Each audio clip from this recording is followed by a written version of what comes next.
everyone. Welcome to the Zone to Speak podcast. I'm your host, Juliana. Hi, everyone. At Zone to Speak, I know how important it is to stay healthy, strong, and ready for every ride, workout, and adventure. That's why I have got exclusive discounts on some of my favorite products designed specifically for athletes like you. cyclist, their smart pump is a game changer, compact, efficient, and perfect for keeping your tires road and gravel ready. Plus, they have radar tail lights, smart trainers, smart fans, and more. Get 10% off the smart pump and 5% off everything else.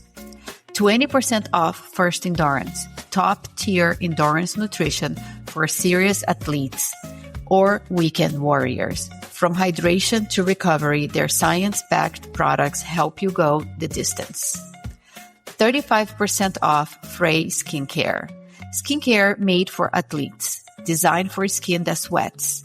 Their all-natural, vegan, and cruelty-free products keep your skin protected and fresh. I have been using Frey for years, and I love it, and you can see it in my skin. 10% off Cold Age. Premium vitamins and supplements to fuel your body, speed up recovery, and help you ride longer. I personally take the Women's Fermented Multivitamin and Creatine, both powder and capsules. 10% off Clearly Not Coffee, the ultimate coffee alternative made from functional ingredients to fuel your focus and energy without the caffeine crash. Try it out. 10% off Ombre supplements. Whether you are training, recovering, or pushing for peak performance, their high-quality supplements have you covered. And there's something special for me, your host, Juliana. I am a certified integrative health nutrition expert and holistic life coach, and I'm thrilled to offer 25% off personalized nutrition and life coaching with Genki Wellness. If you want to optimize your health or simply feel your best, head to bemoregenki.com and use the code ZONE2SPEAK. For all the discounts, check out the episode description and use code ZONE2SPEAK at checkout, and let these amazing products support your health and performance. Now, let's get into the episode. All right. On this episode of Zone to Speak, I sit down with George Sales, an ultra-endurance cyclist who took on the brutal Atlas Mountain Race, a 1,300 kilometers self-supported race across Morocco, all while fueling entirely on a vegan diet. George isn't just a racer, he's an athlete who thrives in the extremes, pushing his body and mind to the limit while proving that plant-based endurance performance is more than possible. His journey through the Atlas Mountain Race was a true test of resilience, strategy, and survival, navigating relentless climbs, harsh conditions, and the mental battles that come with ultra-distance racing. From his dedication to being a vegan to the lessons learned on Morocco's rugged trails, this conversation is about passion, endurance, and redefining limits. Welcome to Zone to Speak, George. Well, thank you for having me on, and thank you for the intro. That was amazing. Well, you are amazing, and I can't wait to hear all about, because I am a vegetarian and I find it so hard to be on an endurance race and be a vegetarian. I'm just like, whatever. And I throw that out, my diet out the window, and just eat whatever I can find on the way. So very curious to know more about how did you do it. But first, I know I looked into a little bit what you did, and I know you did Hellenic mountain race as well, twice. So Atlas Mountain is not your first rodeo. What inspired you to sign up for Atlas Mountain? Are you doing all the Nelson races? Yeah, I mean, personally, I started with Hellenic. I think the first year Hellenic ran, which was 2 years ago, Nelson kind of advertised it that it would be the best way to get into the mountain races, which is funny because, as most people know, it didn't end up being that way, and it was a really tough race. The weather was really difficult, and I'm surprised I finished, but it was a really great race, and it kind of gave me a taste as to what Nelson's events are like. So after I'd ridden that, I was always looking towards what I would do next, and I think Atlas was an obvious choice. And also, I'd recently been to Morocco with Albion for a bikepacking trip in November last year. I think as soon as I came home from that trip, I was like 100% decided I wanted to do Atlas just because, Morocco is just an incredible country. I want to see more of it, really. Yeah, I haven't been, but I really want to go. But bike pack, Mm, definitely not doing yeah, Atlas Mountain. I'm not a yeah. mountain biker, and it sounds very, very tough. Yeah, to be honest, I think I'd love to go back and do more bikepacking, just have less pressure and be able to take my time and look at the views a little bit more. Yeah, yeah. Any moments that stand out that made the suffering worth it? Yeah, I mean, I think that also compared to Hellenic is beautiful the whole time, and also you have a lot more daylight because it's later in the year. Whereas in Morocco, a lot of the race is spent, at night in the dark. The nights can be 12 hours long, so there is a lot of I wouldn't call it suffering, but there's a lot of time where you don't have like beautiful views, things like that to keep you going. But every morning without fail was like the most incredible sunrise I've ever seen. One morning particularly stands out. I think I don't know what time it was, but just before the Colonial Road, which I did later in that afternoon, I had this incredible sunrise on a big plateau. And yeah, it was just the most breathtaking thing I've ever seen. So those are Wow. kind of moments where they were spaced out along the race. There's a lot of moments that made it all the hard parts worth it. So Wow. pretty unbelievable. I saw Sherry Cardona's YouTube video about her Yeah. race, and I was just thinking how some of the racers went through those spots at nighttime because it looked dangerous at night. You can't see everything perfectly. Yeah. Yeah, there's some really technical sections and Yeah. having done, I mean, my best reference is having done Hellenic twice. There's some sections in the first year that I thought, because also Hellenic was my first year of my first ultra. I remember thinking the same thing, like imagine if I was playing for good section at night, I would have done it. And then the next year, I went through those sections at night. Things had changed and it was kind of just fine. I think in the dark, I guess some people must get kind of scared in the dark, but I think for me, you can't really see all the scary parts because it's dark. So, but yeah, there was some technical section in the race for sure. Yeah, that's very true. I was in the biking in Brazil and we had very little Mm, daylight. Sunset was at 6 p.m. yeah. And I was going through some really tough sections, but I couldn't see anything. So I kept going because I had no idea, like, when is this going to end? No clue. So kept going. And there were actually a few DNFs at that section. Like people were like, oh, that was so hard. And I'm like, Mm. And that's the whole thing of ultra racing. Something that you might have been scared of, you're forced to do sometimes without realizing because it might be dark, but you kind of have to do it all, and you end up discovering new limits to yourself because the only way is to go forward. So I think that's what makes the racing so amazing. that's true. Absolutely. Or sometimes you want to stop, but you're in the middle of nowhere and you're like, Yeah, you got to keep going. I mean, it's just that stuff to stop or the logistics. yeah, no, exactly. And so you talked All Beyond, which they also support me and I love them. How did you gear up? Like bike choice, anything that impact you on the race, Mm. anything that you would change? Yeah, it's a good question. I think this race, I would say I packed pretty safely. Some people, I think, compared to some setups, mine was quite light, and then compared to other setups, mine was fairly heavy. As far as my like preferences are, I'd say I packed quite heavy. So I had, a full sleeping kit with a emergency bivy, sleeping bag, and a half length mat, which is really good because I wanted to sleep. Just because, yeah, I've never done the race before. I want to make sure that I can finish. So, and also it was on the kit list. You had to take it, so there's no option. And clothing wise, yeah, all my gear is from Alvin, which is great because it's just incredible. It packs down light and it means you're ready for kind of any weather because in the race we did have some really, really hot afternoons and Streams, yeah. and then some really cold nights. So it was like that's where I don't know if you could pack much lighter really because you need to be ready for everything. So yeah, I was ready for everything, but I did leave a lot of luxury at home. So I think the main thing was I just took a lot of food because that was part of my challenge for the race was, getting around on a vegan diet. So I think most of the weight on the bike was food. Okay. I don't know if I can do anything next time. So Well, that's a good feeling. That's a good feeling to yeah, have. So, how long have you been a vegan, and what led you to adopt um, a plant-based yeah. diet? Really, it's this month. I'm pretty sure it's been 10 years now. So Wow. I'm 25, and I've been vegan since I was 15. Wow. Um, and it's probably important to note that I've always been vegetarian. My parents, my family are vegetarian. So it was probably an easy switch for me just because there's only a couple of things to take out. However, yes, I mean, I went vegan just because I kind of discovered that it was a great way to minimize your impact on the environment. And for all the reasons that, I stayed vegetarian, it's just I prefer to not eat animals and like cause unnecessary harm where possible in my life. So pretty simple, really. Yeah. Yeah, likewise, same principles. Yeah.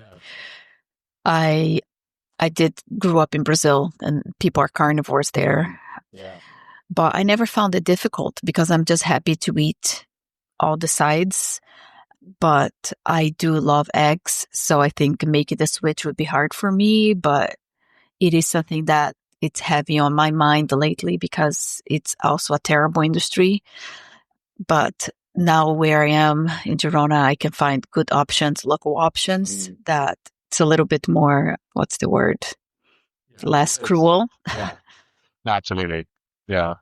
I mean, like I think a lot of people, nothing, never has to be perfect. And it's always, for my kind of morals, it's just as long as you can, then I do, like I'm always, well, I wouldn't do a race if I didn't think I could do it vegan. So, but it's, there's a lot of places in the world where people don't have the luxury to choose what they eat, and that's completely fine. And for a lot of people, it's, it's not that simple, and it's taking steps to, reach a point that they're happy with. But yeah, it works for me. And yeah. So tell me, how are you able to do all these races being a vegan? You said you pack a lot of your food, but can Yeah. you carry enough? How does it work? It's a good question, and I would say it's not that scientific. I think I'd like the answer that I planned it all out, and I had a list of everything I had and how much I needed to eat. I'd say so for Hellenic Mountain Race. If you are a vegetarian or vegan, it's a really good race because in Greece they eat quite a lot of. They're not completely vegetarian, but they due to their religion, they're often fasting on certain days of the week, and on those days they're not like 100% fasting. They just eat predominantly plants. So if you kind of go to most restaurants, they often have some options that cater towards being vegan. And also, I mean, often my rule of thumb is like most places will have like French fries or something. There's always something to eat. So Hellenic is a good one, and I didn't have to pack that much for that race. Atlas is a different story, and I'd like to, well, firstly, bikepacking Morocco, so it was fine. There was vegetable tagine, couscous, all these sort of things. But that was kind of because it was the middle of the day. There was plenty of time to kind of talk to someone that worked in a restaurant and kind of work out what I could eat. Whereas in the race, it might be the middle of the night. There's not really any options. It's very remote. And so to kind of deal with that, I packed 60 hydrated meals, and that was my solution. I just took 6 meals because I was aiming to do the race in between 4 and 5 days. So kind of had a couple meals a day, and then lots of race nutrition as well. So I took lots of bars and gels, which I always do anyway. And then I did find some meals in the race. So I had some tagine, some couscous. At the checkpoint 3 and checkpoint 2, there was vegan food. Oh, wow. So yeah, so really, my most places in the world, do have access to vegetables and do eat dishes with vegetables.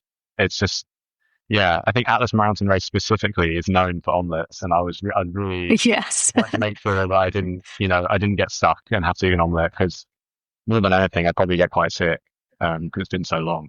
Yeah, that's true. Yeah, so if you had those meals, this is how it is. And do they have like hummus or baba ganoush or any of those things? Not, no, no. I would Okay. say not in on the race route. The Okay.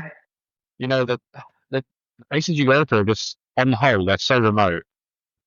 That I think they just mostly have things that with a long shelf life, things that they can that they can sit there for ages until someone eats it, or they just, yeah, it's they either eat really, really fresh stuff or stuff that, lasts for ages. So there's not that's why eggs are so popular. So it's not there's not much of a wide variety of food. Yeah, good point. Yeah, it is very remote. Yeah. And I like tagine. Tagine is amazing, but they typically, they'll have them already cooked and they usually just have meat tagines. So if you want a tagine, you'd have to wait. And they're always happy to make one with vegetables, but you'd have to wait for like 45 minutes or something which in the rest scenario for me wasn't really doable. So Yeah. yeah, it was an interesting problem to try and solve for sure. And were there any concerns on proper feeling like that you're getting all your nutrition, especially like you're, putting a lot of hours during the day and you need all those calories you can get? Yeah. Well, yeah. I mean, there's definitely concerns. And I mean, realistically, it's never going to be perfect, especially Atlas Mountain Race. I think people that can eat, people that eat meat or whatever, most people still lose weight, through the race. And it's already a challenge nutritionally. So I was never chasing, perfection. I was never trying to get a certain amount of like carbs, calories, or protein. I mean, the meals I had were like 800 calories each. So, I mean, it's kind of a lot, but in the context of the race, it's not a lot of calories. But I think, you just got to be okay with the fact that it's not going to be perfect and you're going to lose a bit of weight. The races, I think especially towards the front of the race, they're never, it's not particularly, I wouldn't say it's particularly a healthy thing to be doing in that sense. Like, it's going to be 5 days of probably terrible nutrition. It's just about getting just about enough to push you around. And that's what I did. So, Yeah, but I don't think this is just for being a vegan. I think even if you are a carnivore, it's you are always a little bit, I think, on a calorie deficit and most likely not getting all the nutrition because you're just getting as much as carbs as possible, not, eating your vegetables and that's the thing. It's like, it's still, I think within 5 days, I mean, obviously I'm not a nutritionist, but protein is super important, but I think it's still that sort of duration where, I mean, calories are really the most important thing. It doesn't, but like carbs are still king over that sort of distance. So you're definitely going to be missing out on a lot of things, but you can kind of replenish after the race, which was always fun. Which brings me to the next question. How do you approach recovery as a vegan athlete? Like once you're done with this race, how do you replenish all the nutrition? Yeah, it's a good question. I think, again, it's probably the same as everyone else. You just directly after the race, I just eat as much as I can. I look after my body, any injuries to try and deal with, lie down as much as I can, eat as much, I mean, you can kind of eat anything and everything.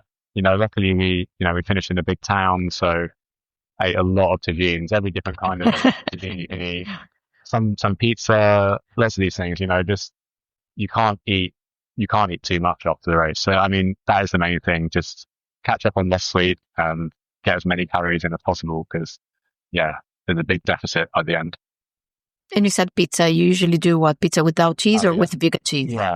Yeah. So I mean, if I can, I usually get vegan cheese, but in Morocco, I mean, there's no point even asking for vegan cheese. Obviously, it's quite a niche thing. So I just have pizza without cheese and have as many vegetables, whatever they have, on top of the pizza, which works really well for me. I had that. Yeah, that's a good option.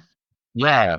Actually, at that point, I had 2 pizzas without cheese and 2 bowls of pasta, like tomato sauce pasta. So, the cheese-free pizza is always a good option if you're kind of in a small town that can do pizza. So nice. Well, I'm inspired. I'm going to try on my next one to stick to my vegetarian lifestyle. I'm going to try. yeah, and I mean, it's great. Like if you can, I mean, the main thing for me, like being vegan is super important. But like my biggest concern wasn't that if I accidentally ate meat or I accidentally ate something, it was not that like I'd be, upset or that I'd compromise my morals. The first concern was just sickness. Yeah. So like as much as like, even if I wanted to like take a bit of a break from being vegan, like I've just been vegan for so long now that I 100%, would get stomach issues and, that's already an issue in the race. So it's, there's multiple layers as to why, I remain vegan in the races. Yeah. Yeah. Yeah, absolutely. Yeah, I don't think I ever ate like a steak or anything like that. But sometimes, like I remember in Rwanda, we got some, I don't know, kind of like a savory pastry. And they said there was meat inside, but I guess it was just like Yeah. very little because I think also like the chewing of meat is something that I can't do and it really bothers my teeth. Oh, okay. Yeah, I don't like that. Yeah. But yeah, in a hurry, I'm like, whatever you have, I'll take it. Yeah. The biggest challenge is just is the speed of resupply. Like if you're checking Yeah. ingredients on things and all this sort of stuff, that is probably the biggest like thing to struggle with. The biggest disadvantage, I would say, is just like it takes longer to resupply because you have to check things. It's the Yeah, pre-packed but stuff, it's the snacks. yeah, you are an inspiration because for me, I think it would be much easier. Mm, yeah. Yeah, I think for me it would be easier because I don't have to be checking as much Mm, because everything has eggs. yeah. For example, almost a lot of things have eggs or Yeah. milk. Yeah. It is tricky. Like, and I would say it was helpful to have been to Morocco first because I had some time to kind of look in some shops and see what things I can eat. I mean, luckily, Oreos are vegan, so that's a nice worldwide snack. Like if you're in a race, I always eat loads of Oreos. I know their advertising is usually centered around like glasses of milk, but the actual biscuits themselves are vegan. So Yep. yeah, I eat a lot of Oreos, like a lot of Oreos, and that's kind of what I ate the most of. And then also the only other thing that was sweet I found I could eat was these little like wafers. The Hmm. ones you get in Europe, they're really, really dry, but they are usually vegan. I still had to check to make sure different flavors. Some of them had milk, so I had to be careful. But yeah, Oreos and wafers, those were kind of what I'd buy. Yeah, so you have much more logistics to think about than Mm. usually the rest of all the racers. What would you say to people who think they need animal product to perform at high level? Yeah, it's trying to. I mean, I'll try and keep it simple. Like, I'm not a nutritionist, so and you can go into like all these debates about specific nutrients. But like, in my opinion, from the things I've read, the science is there to suggest it's okay, it's safe, and if anything, it can be beneficial if done correctly. And not only that, there's athletes performing at the highest level that not only vegan, but they're openly vegan and happy to talk about it. Like Lewis Hamilton. Uh, in the cycling scene, you've got guys like Simon Getker, Anna Henderson, Freddie Chapman. There's so many athletes that, perform at the very highest level on a vegan diet. And I think aside from that, whether it's you're vegan and then plant-based, I think there's a great deal of athletes and riders, especially that, well, they probably are eating meat. Like, I would suggest they're plant-based. Like, steak isn't really going to help you win the Tour de France, in my opinion. Yep, This is agree. getting debate. So, yeah, I mean, I'm lucky in my circles and I think in cycling and sport, I don't have to kind of argue for veganism that often. But I think as time goes on, it does get easier and easier as people start being more open and there's more riders kind of setting example. So yeah, that's probably my short answer I can give for that. No, it's a good answer. I like that because, like you said, and I'm very happy. There's more and more strong performance in athletes that are Mm, vegan. I even have seen a few weightlifters because a lot of people think, yeah, okay, maybe healthy, but you're not going to be building muscle. Well, guess what? There are weightlifters yeah, winning competitions out there. So you absolutely. can build muscle. Yeah, that's the thing, and yeah, and there's a long list of athletes in kind of in every sport, whether it's tennis, cycling, or you said weightlifting, and obviously, there's no magic diet that's going to make you the best athlete in the world. But it's the same way in that just there's no like superfood. There's like eating a steak isn't going to make you the best athlete in the world, or eating eggs isn't going to make you the best athlete in the world. But yeah, you can definitely perform, at an equally high level on either diet. So yeah, it's cool. It's a good time to be vegan, I think. I agree. It's getting easier and easier. Like you said, we don't have to defend ourselves anymore. I think people Yeah, are more like, oh, you're vegetarian? Okay. It's yeah, nobody's trying to be like, why? Or trying to convince you otherwise. And I'm also okay with, like you said, with whichever is your choice. Not, I joke, but it's true. I'm not a vegetarian preacher, not preaching. If you ask, happy to talk about, but I'm not going to be preaching if you order a steak. Yeah, no, absolutely. And I think, yeah, I mean, sometimes it's good, like throughout like life. Yeah, throughout life, there's often, it's great to speak out against things that you disagree with or when something's wrong, but sometimes you've got to admit that you've got to realize if it's working or not. And I think preaching or kind of outwardly speaking about veganism in that way doesn't, it just causes people to shut off and be angry with you. I agree. From my perspective, the best way is just to lead by example and, be the healthiest person and best athlete that I can be. And that will be hopefully enough to kind of at least push the world towards a more sustainable existence, really. Well said. Absolutely. Always lead by example so people can see your lifestyle, how great you're doing, how great you feel. And then hopefully, they might try and help impact the world positively. Absolutely. And yeah, again, I think it's always important to emphasize it's never about perfection. And it's just about in ideal world, just small changes. I mean, in all of our lives, whether it's cars or diet, there's a lot of changes that can be made. Absolutely. And you have tackled quite a few tough races like Hellenic Mountain Race and now the Atlas Mountain Race. And those races are as much as a mental battle as physical battle. And how do you stay mentally strong throughout those races? Yeah. I mean, personally, I think the mental side is the most difficult. And that's why I always find so inspirational about, every rider that I meet during the race. It's, how strong everyone is and how positive their mindsets can be. And I think if you look at riders like Justinas or, any of these top riders, they're just, at least when you see them, I don't know, on camera, they're always so positive. And I think it's really important to remain positive. But the reality is that there are a lot of times when you don't feel super positive. It might, be uncomfortable. So I think in those moments, I just look, I look to the side and look at the view and see this incredible place and remind myself just how privileged I am to be here. And that's pretty much it. Like, I think I'm lucky just to love nature. And to love the scenery. I think the natural beauty is definitely one thing that keeps me going throughout the race. And also just think of all the people that can't be there or, friends and family that I've lost or, that I'm just so lucky to be here on this planet and doing all this stuff. I think that's probably the strongest thing that pushes me forward. Yeah. Gratitude. 100%. It does sound cliche, I know, but it's definitely, It's true. It's true. I also think about that a lot of times. Like, how lucky am I, like you're exploring the world, doing your hobby. It's not many people that have that opportunity. Absolutely. Yeah. I do feel very lucky. Any lessons from Atlas Mountain Race that has taught you something that you would carry forward in life or in your next adventure? Firstly, just how important it is just to have a lot of food. Like, if you were debating whether to take a bunch of food or just have your bike feel a little bit lighter, just boil set the food. Like, you're always going to eat it at some point.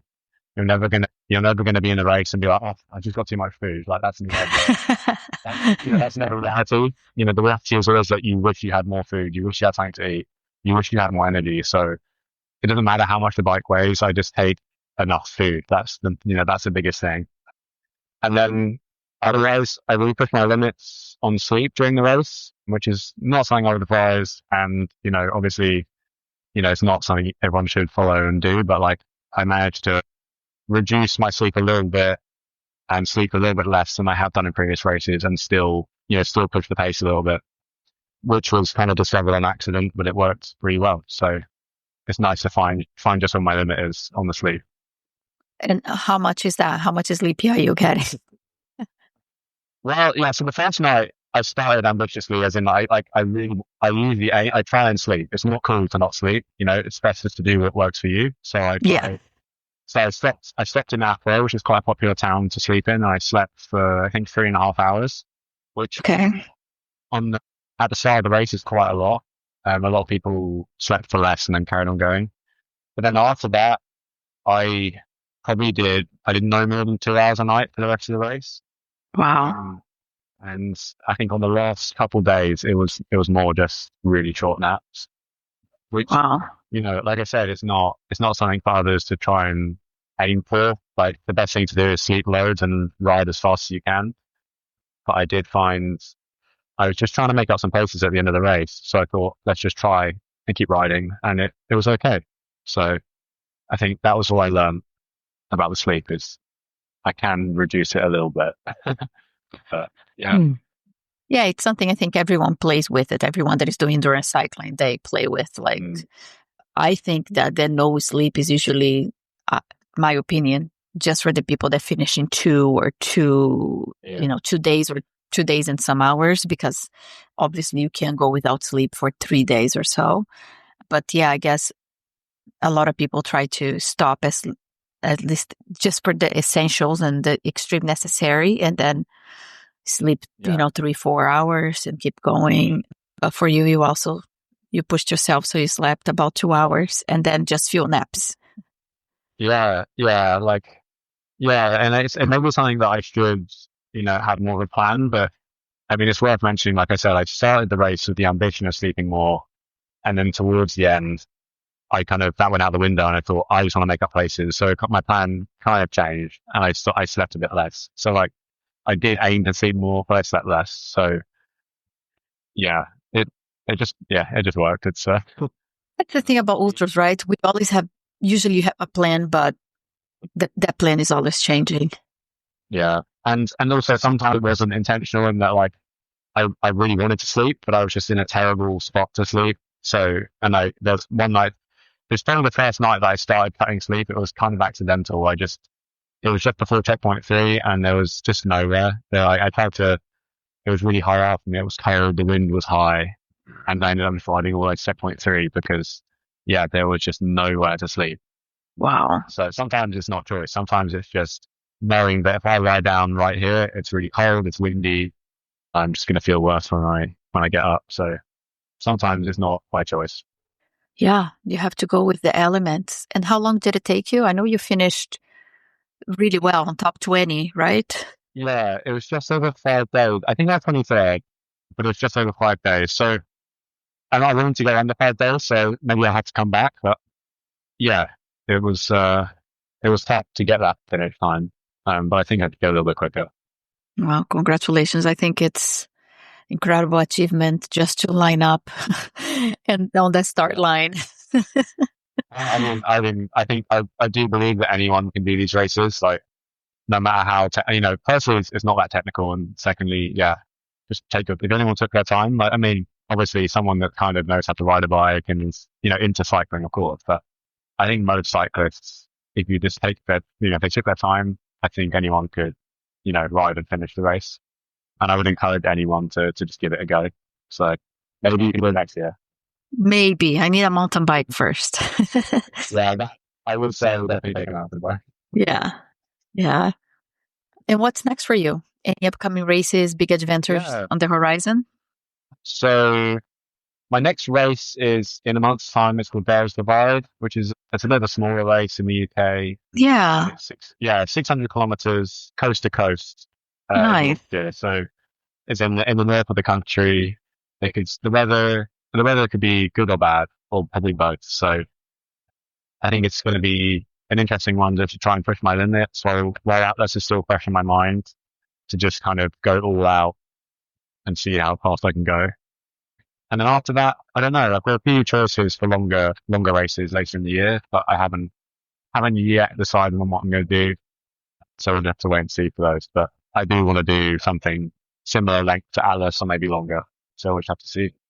Wow. Well, the Dales Divide just announced the Triple Crown for the UK. I don't know if you've seen it. So maybe you can take up another 2 races and do the Triple Crown. Yeah, I would think that. As soon as I saw that announcement, I was like, yeah, Highland Trail. And it's the North Wales 400, but I don't know too much about. But yeah, obviously Highland Trail 550 is a a big race that I'd love to do. Don't know if it'll happen this year, but I think next year maybe I'll do the one. And then, next year, the new mountain race in Turkey is one I really want to focus on. Yeah, I put a shout out to Justinas because he just did the Triple Crown in the US. So I'm like, hey, there is another Triple Crown here up for grabs. Yeah, same chance I've seen us. Otherwise, no one's going to have a chance. But, I mean, it's kind of. I think the UK has some amazing scenery and amazing places to ride. So I think it's great to see the UK scene kind of coming on a little bit, because there's a lot of new races in Europe, and while these aren't new races, it's cool to see them be promoted and kind of be in the center of everyone's attention, really. Yeah, I love it. I'm going to do my first race in the UK in June. It's called Stone Circle. It's a day race. Yeah. By Stonehenge. Yeah. I think it'll be fun. Amazing. Yeah, that looks like a really fun event. Maybe I'll try and get a late entry and I can meet you there. Yeah. Come join us. It'll be fun. We'll be camping, bunch of friends. My husband's coming. It'll be nice. Amazing. Oh, it sounds really cool. Yeah. Yeah, I've lived around there. There's some good gravel around there if it's dry. If it's dry. I did my first backpacking trip, and it went very close to the Stonehenge. So yeah. Cool. Yeah, I'm excited.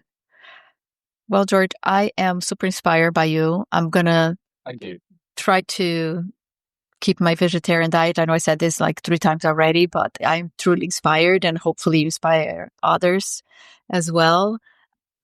It's pretty amazing, taking on an ultra challenge. It's not easy. It's not easy logistics. And, being vegetarian, I know it's not easy. And being a vegan, even more logistics. So hats off to you, and looking forward to see what comes up next on your adventures. Thank you. Yeah, likewise. I look forward to hearing some more episodes coming out. Cool. Well, thank you, and chat with you soon. Yeah, thank you very much. And that's all for today's episode. I want to thank the listeners for tuning in. Your support means everything. If you enjoyed this episode, please consider following, leaving a review, and sharing it with your friends.